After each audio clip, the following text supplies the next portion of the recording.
everyone, welcome back. Sorry, the last video ended. There was some technical issue. Okay, let us continue. We were discussing that these are the functional groups. With the help of functional groups, we can identify that this particular compound belongs from which family.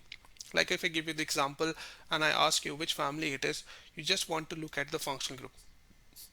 If you see, this is carbon double bond with O and single bond with H. So this we studied this compound comes in the family of aldehyde because this is the functional group of aldehyde. But if you look here, if you look at the general formula, these are the same for aldehyde and ketone. So if I give you a formula and I say that you have C4H8O, so you have some difficulty now to pick whether you can call it a aldehyde or it is a ketone. So it's not easy to pick from molecular formula the functional group. So in organic chemistry we do need something more.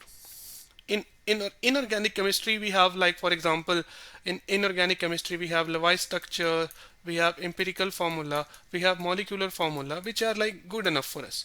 But in organic chemistry these are not enough. We need something more. Like what is here, look at this C4H2.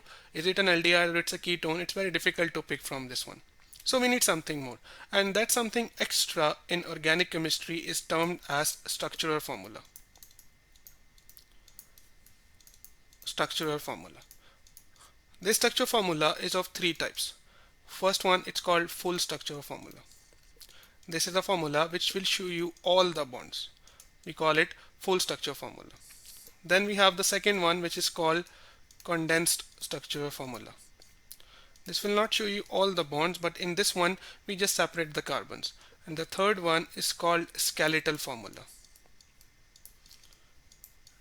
This is used at high level. When you don't want to write much, you use skeletal formula.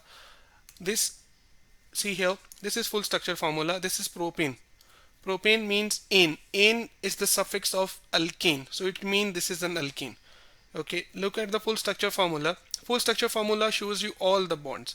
Like you have three carbons connected with hydrogens, so we say it is a full structure formula. Now when you want to draw the condensed structure formula, what you do, just consider these carbon separate. Like this is a separate carbon, this is a separate carbon, and this is a separate. So it is CH3, CH2, CH3. Like here, if I show you separately the full one, you have like carbon bonded with carbon, bonded with carbon. Okay, and remaining all are hydrogens. These all are hydrogens. So this is propane. Three carbon, prop, carbon carbon single bond is there, so we say this propane. So this is full formula. This is full structural formula. Now what you do, separate the carbons. This one separate, this one separate. So this one is CH3, this is CH2, and this is CH3.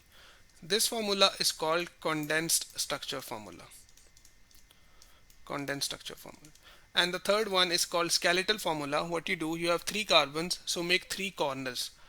One, this is corner number 1, this is corner number 2, this is corner number 3. So three corner means three carbons.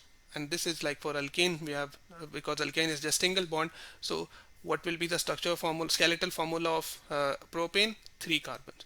If was, for example, you want to draw the structural formula of butane, butane means four carbons, so you must have four corners, like 1, 2, 3, 4. This is the condensed formula. Like this is propane 2-ol. What is this 2-ol? We will discuss later in the coming videos. Here you see it shows you all the, for all the bonds. Then you do what? Separate the carbons.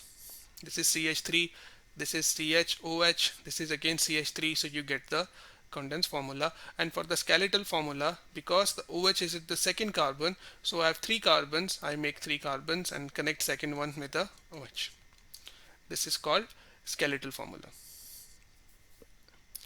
So this is important. Apart from that, in the next coming videos we will talk about nomenclature, how to name organic compounds in the coming videos.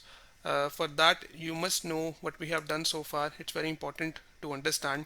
Thank you so much for your time. See you next time. Take care.